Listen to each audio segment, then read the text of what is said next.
Welcome to the Innovar Healthcare Mirth Minute. Today we'll be reviewing how to configure retry attempts with queuing in Mirth Connect. This is a built-in Mirth feature available on the destination connector of a channel. To use the feature, the queue messages settings must be set to either never or on failure, as this feature is not applicable when always is selected. When queue message is set to never, if the queue isn't used, most retry-related options are unavailable. However, retries can still occur under specific conditions. When queue message is on failure, all retry options are available. When queue message is set to always, the settings queue message disables retry attempts for messages.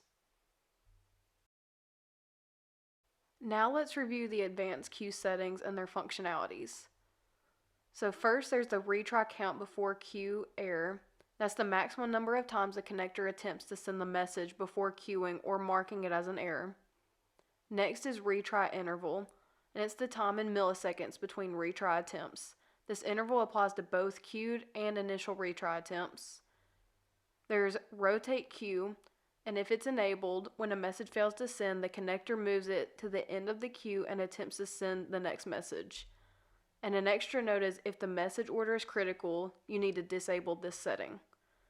Next is regenerate template, which replaces variables and regenerates the template and connector properties for each retry attempt.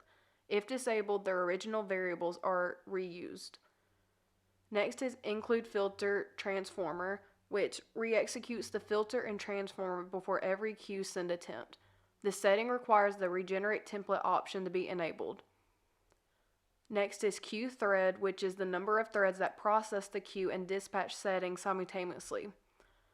And note is message order is not guaranteed if this value is greater than 1 unless a thread assignment variable is used. Next is thread assignment variable. When using multiple queue threads, this map variable assigns messages to specific threads. If rotation is disabled, messages with the same thread assignment value will always be processed in order. And finally, there's queue buffer size, which defines the buffer size for the destination queue. Up to this many connector messages may be held in memory at one time when queuing.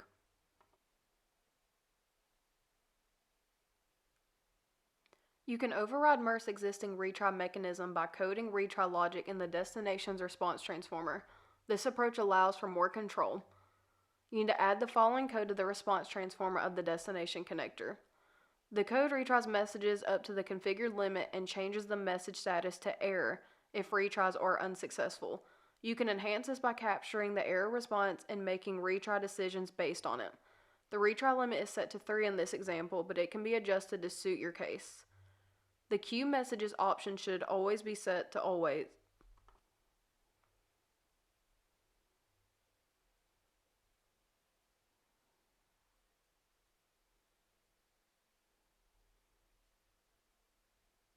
The queue message option should be set to always in the Mirth destination connector. Then you need to set the response transformer data type to raw, which is required to trigger on error responses. Now we'll send a test message to demonstrate. You'll see in my example the status shows error on destination 4. Destination 4 is where we added the code. If you click on the error tab, you'll see the error message, maximum send attempts exceeded, limit was 3.